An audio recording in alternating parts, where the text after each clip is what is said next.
Welcome back to 3B Farm. We're here for week 3 on the farm, so let's see what we can get done this week.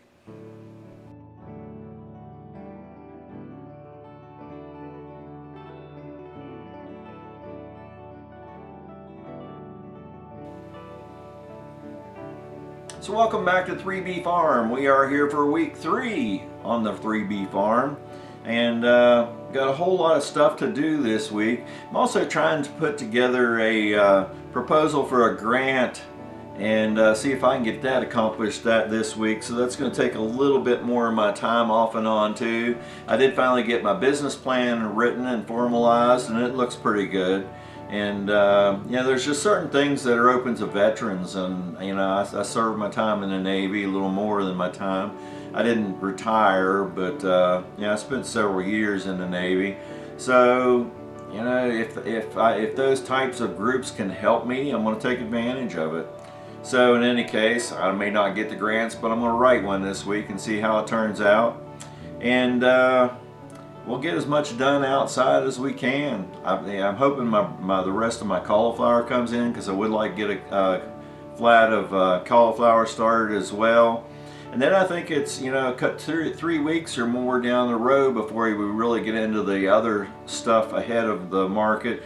It won't be long. We'll be starting tomatoes and peppers and all that kind of stuff. So in any case, let's see what we get done this week. Now, on my way out to start my first little job here, I wanted to come out here to where my compost pile has been in the past. And this lemon stuff's just laying on top of the main pile, and you wouldn't know from all the leaves on top of here that there's actually compost underneath of here. These leaves are about 3.5, 4 feet tall, and this is a 2-year-old pile. I don't really do a lot of turning on my compost. I just, leave it set here till it goes down. This is mainly made up of leaves and some cut grass and manure and stuff out of the chicken house. Whenever I cleaned it out, I kind of put it in the mix. But you can see here how dark this stuff is, and most of it's decomposed really well. You'll find a little flake or two of some stuff that isn't 100% broke down, but pretty much this is nice, rich compost. I'll be happy to use this on my beds this spring and top dress and everything with this. So my first job is coming back to start this fence. And remember, I had brought the wire out last week, but on this left-hand side, there's a road that goes back into my cabin. And as you turn to that end of that side down there, you can see the gate post. Now this goes right through the middle of where the orchard will be, with a compost bin on the left. And this lines up with a road on the other side, which along this fence line is another road that goes back into a gas well. And then on the left side of that, I'm going to do another triangle area that is going to be more orchard, and that will square me off to that wood line back there where my 60 by 80 foot greenhouse I hope to get under frame this year.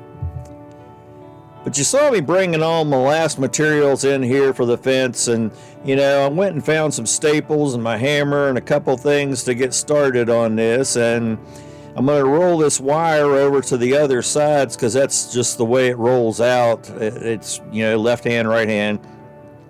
So anyway, I go ahead and staple this to the gate posts on that far side, and then I pull it down to the first corner. And I don't really have a wire stretcher, so I'm just using some rebar wove down through the wire and a strap to this Kawasaki mule here to put some tension on that.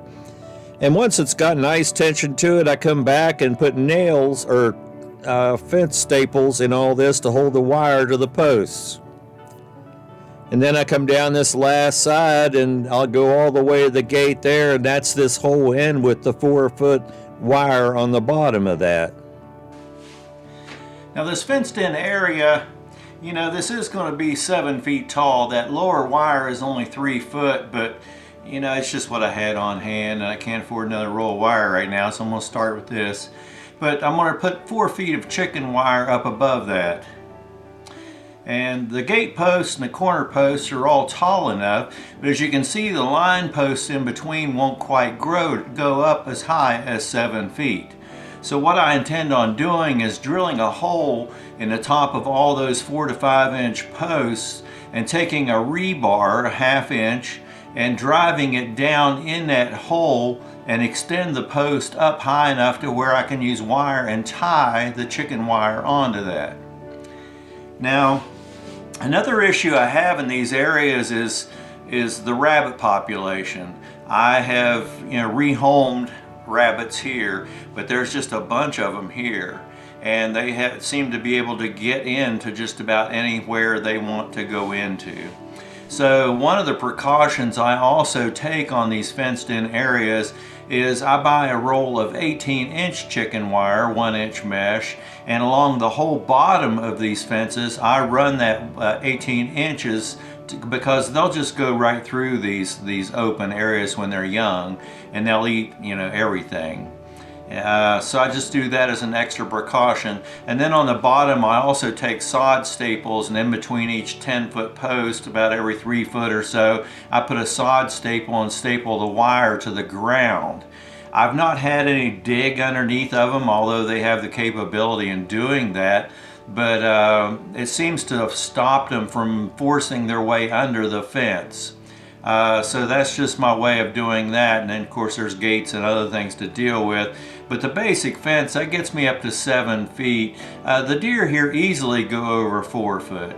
I have known deer to go over 6 foot. I have not known deer to go over 7 foot. They recommend 8 foot, but I think 7 foot, no bigger than the deer get here. I think I'll be perfectly fine with that. And besides the orchard inside here, I'm kind of turning this into a food forest area.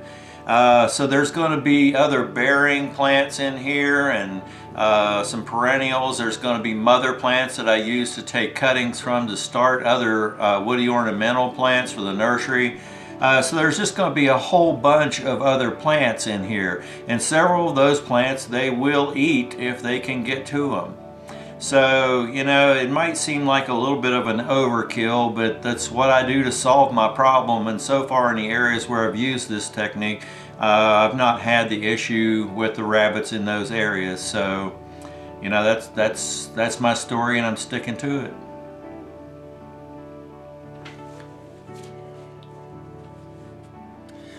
Last year here in West Virginia, we had one of the worst droughts in recorded history. And I was sidetracked with trying to build a lot of the farm as well, so my production on my woody ornamentals for the nursery really was lacking in numbers, like I like to produce. I mean, I'd rather produce 6,000 to 8,000 woody ornamentals per year.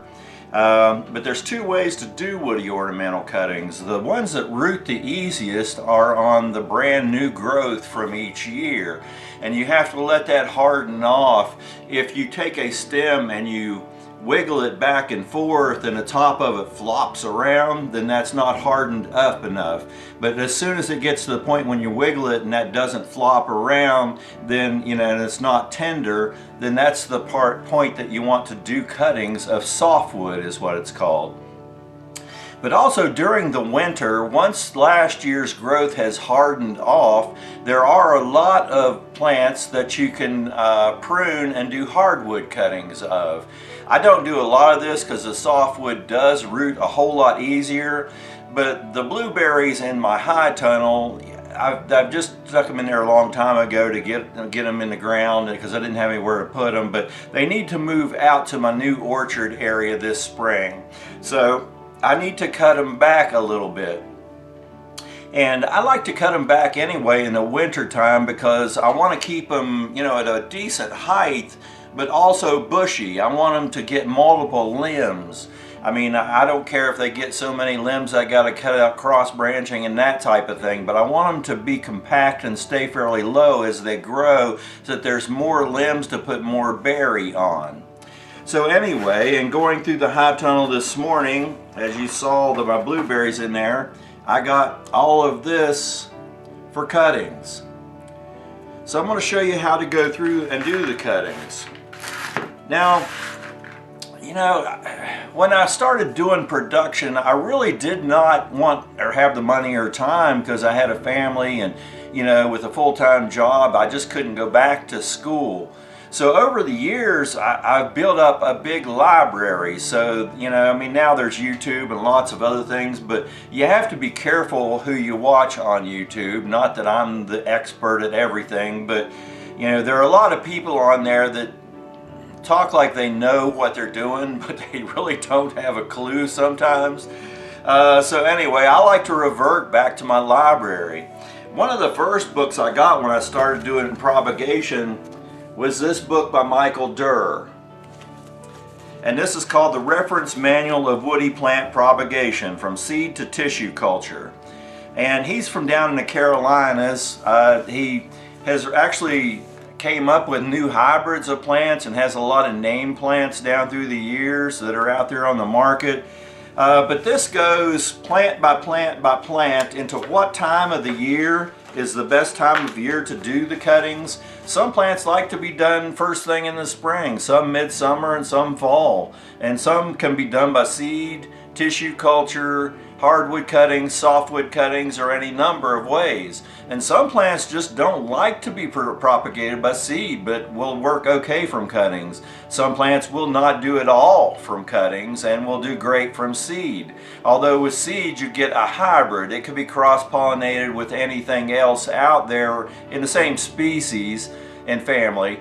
So, it might not come out as true to the parent plant as what you were hoping for. It may be a better plant. It may be a plant to a lesser degree. But if you're doing cuttings of plants, you're going to get a plant that's exactly like the mother plant, you've heard me use that term before, that you're doing the cutting from. So, in breaking out Durr's book, Vaccinium is the proper name for the blueberries, and it's a high bush blueberry. They seem to do the best here in West Virginia. The low bush, it's really suited more for the warmer climates, and we get some winters here, so they will live here. They just will not do as well in the long term as the high bush blueberry. So these were plantings that I have in the high tunnel were done years ago from cuttings from my other farm. They could be blue chip, blue ray, any of the blue series. I think I had 3 or 4 different ones to kind of extend my picking time, because they do pick, some of them put berry on a little earlier than others. But basically this says you can be done from seeds from blueberries, but it can also be done from cuttings, which include softwoods and hardwoods. And the hardwoods, I'm just going to read a part of this. It says actually to be done in March. I like to do mine just a little earlier than that and give them time to get situated in the ground, but you need to do them in a cold frame or something and protect them from the harsh elements to some degree. But this says to do them in sphagnum moss and peat moss and sand. I like to add perlite into mine, but it says a 1 by 1. I've had some rot, so I do a little less of the sphagnum moss and more of the sand and the perlite in my mixes. And it says, although with no hormone is required, an 8% talc will increase rooting by a good bit on the blue crop series especially. So it also says you can do the hardwoods in early dormancy and store them in a moistened polyethylene bag and stick the cuttings later on. So, the point to all that, I've got several different references. Durr also has this book out, which, we called the Bible for years. And this one, I don't know if it's still in production. He updated this book several times down through history. But if you want to know cultivars and all that type of thing, as of the last printing, it was pretty current with everything that was out there in the world. I mean, it doesn't have color pictures. It has line drawings of plants and leaves and all that thing to do identification from. But, it really is one of the best sources for information for plant identification as far as woody ornamentals go. And I don't know of too many people that have books on the propagation of woody ornamentals, especially ones that are as thorough plant by plant by plant, species by species, as this manual by Durr. It really is good. So I'm going to drop this camera down to the table and we'll proceed with doing some cuttings. Now, one of the next things I'm going to do this week is Come into the high tunnel here, and you can see some blueberries sticking up through all these raspberries that have taken over. I need to get all this cleaned out, but I just need to work on these blueberries some. Now, while I was outside, I did put together some soil mixes to stick these cuttings in, and this is just mostly perlite, but it has some sand and sphagnum moss in it as well, and I just filled my containers. Now, when taking all of these and doing cuttings from these, you can see some of these are really long and some of them are short. I mean, one like this, I can get 2 or 3 cuttings out of this. And where it's going to root from are where all the buds for the leaves were on the growth. So the more of those you can get under the soil when you stick it, the better off you have a chance of them rooting. Now, you always want to leave at least 1 or 2 nodes above the soil line, because that's where it's going to leaf out from and start to provide nourishment to the plant as it starts to root. So there's several different ways people talk about cutting these. If you're doing multiple cuts from a stem, sometimes when you lay them all down, it gets to the point where you don't always know where the top and the bottom is. So some people say to cut longer, like if this was the top of my cutting, to leave at least an inch or so above that, and the bottom cutting do right next to a node. Other people say to do an angle cut on the bottom and then a flush cut on the top. But by doing a 6 to 8 inch cutting here, I'm going to get at least 1, 2, 3, 4, maybe 5 nodes under the soil, and it's going to leave me with a few nodes above the soil as well. And I did cut it at an angle, and I cut it about an inch above the last bud. So as this dies back, it'll still protect the new buds at the top of it. So on my next one, I'm going to come through, cut the bottom at an angle, and it looks like I'm probably going to go into soil up to about here. So I'm going to cut this off about right there. And basically that gives me plenty of cut above and long enough that it'll be in the soil. I could really, I hate to cut in the middle of a bud. I'll come here above that bud and make it a little bit shorter. If you have too much leaf material on your cuttings, the plants will desiccate basically. The leaves breathe, and they lose moisture through the leaves as they're creating their sugars and stuff to send back down in the plant to make it root. So if there's no roots on there to start with, your plant can lose more moisture through the leaves than it's taken up from the bottom, and the veins will collapse in the stems, and then you'll lose your cutting.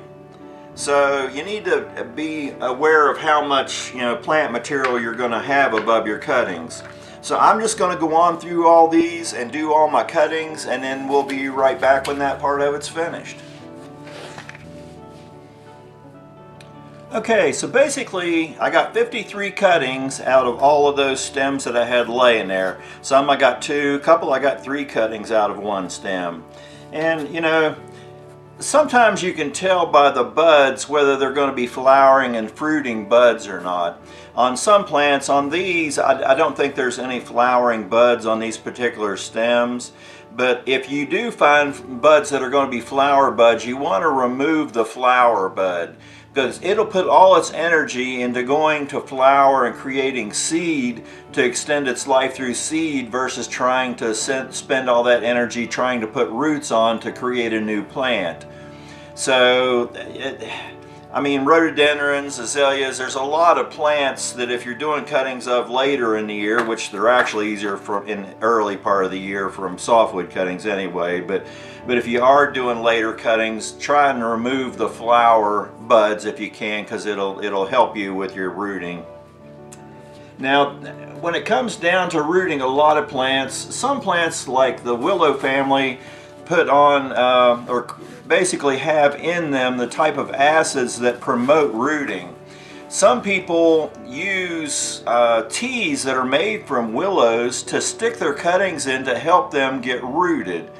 I don't do that. I have tried it once or twice. I never really did good experiments to see how it compared to rooting hormones. But I have Dip and Grow, which is a liquid rooting hormone, and then I have powders. This book did recommend the powders. This is a number 1% can here, but I did take some 8% out of the 8% can and basically put it in a baggie. This way I can just open this up, get a handful of stems at one time, put them down in there and mash them around a little bit and get the rooting hormone on it to apply it. Now they do recommend that you use fresh hormone every time you go to do cuttings because you don't want to transfer diseases from one plant to another. I've never really saw that become an issue, so I've never really ever done that. I've used this baggie for a while now, and I just keep adding hormone to it over time and refreshing the hormone. Now the other thing we need to talk about, you saw me mixing the soils, and a lot of times I grow these in these, I think they're 2.5 by 2.5 inch squares, and the trays hold 32 of these. And you know, I have enough cold frames that I can produce thousands using these trays.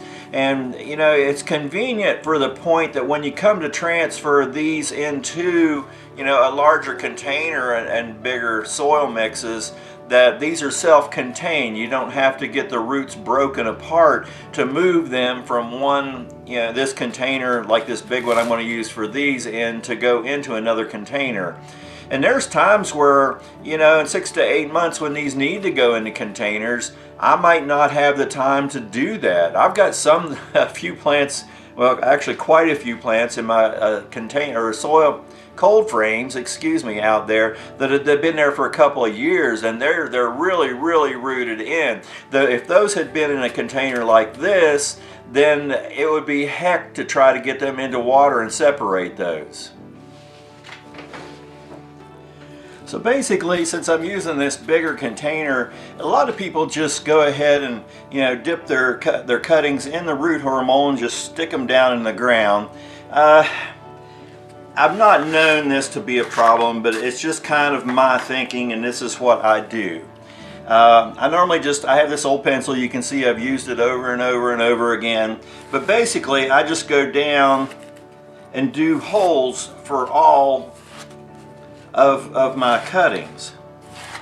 And since I have, what I said, 54, I need to do maybe about 27 or so in this. So I'm just going to continue around here and get 27 holes done to put all my cuttings in. So now that all my holes are ready there, I have my bag of 8% rooting hormone. And what I did was, just to keep these fresh until I was ready to stick them, I stuck these in this jar that has, you know, a few inches of water in the bottom. Some plants rooting hormone really adheres to because they have a rough surface, but blueberries are really, you know, a very slick type of surface. There's not a lot of tooth there for the rooting hormone to hold on to. So by doing this, it also gives me an inherent type of property to the stem so that a little more rooting hormone will adhere to the stems.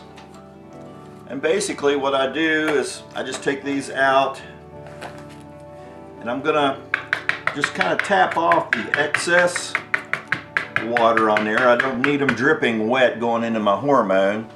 Another thing some people do, and I've never really done this, but you can take a knife and just scar or damage slightly the outer edges of the stem so it exposes the cadmium layer, and that promotes rooting as well. I've never really had an issue, so I've not really done that, but basically I just stick these down in the baggie and I try to get rooting hormone, you know, up about that far on the stems. And once I get those on there, I just come through and stick those all in the hole.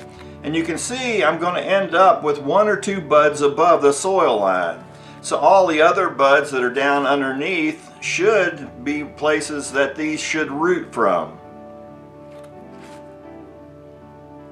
So I'm just going to come through and stick all of these cuttings in all of these holes until I have, you know, about 27 of them in here, and I'm going to do 2 containers of these, which will do all 54 of the cuttings that I have. then once I have all these stuck, I just come through with a finger and kind of compact the soil down around them, because I really don't want air pockets in there. It's like starting seeds, that hampers the process. So by doing that, all those holes that I punched down through with pencils are pretty well, sealed down along the main stem. And this just helps hold the moisture in there, because any air pockets, will just dry things out. And also air pockets along where your hormone is on the stems, you want that to kind of stay around the stems. And if there's air pockets where, large amounts of moisture are going to be draining down along the main stems, it can just wash all that hormone off, and then, it was pretty worthless to have put that in there to begin with. And then, like all my other plants, I'm just using these window blinds that I've cut up to put the names on the tags and stick those in there. So this was Vaccinium. Anyway, once I get that wrote, I'm just going to stick that in there, and that's one of my 2 containers done. So I just need to repeat this process to finish doing the 54 cuttings that I took of the blueberry. Once those are done, I just need to take these outside and soak them in really good. And had to get all the ice out of the hose. We're still, pretty cold here where I'm at. But basically, I just give these a good soaking. And I take them out to the cold frames and find some space in the last little bit of space in this one cold frame and put them in the cold frame. And then, close this up, and this just gives them some good protection for the winter. Now finally, the rest of my cauliflower seeds came in, so I'm going to do one last tray of cold season stuff, and it's going to include these 3 packets of cauliflower.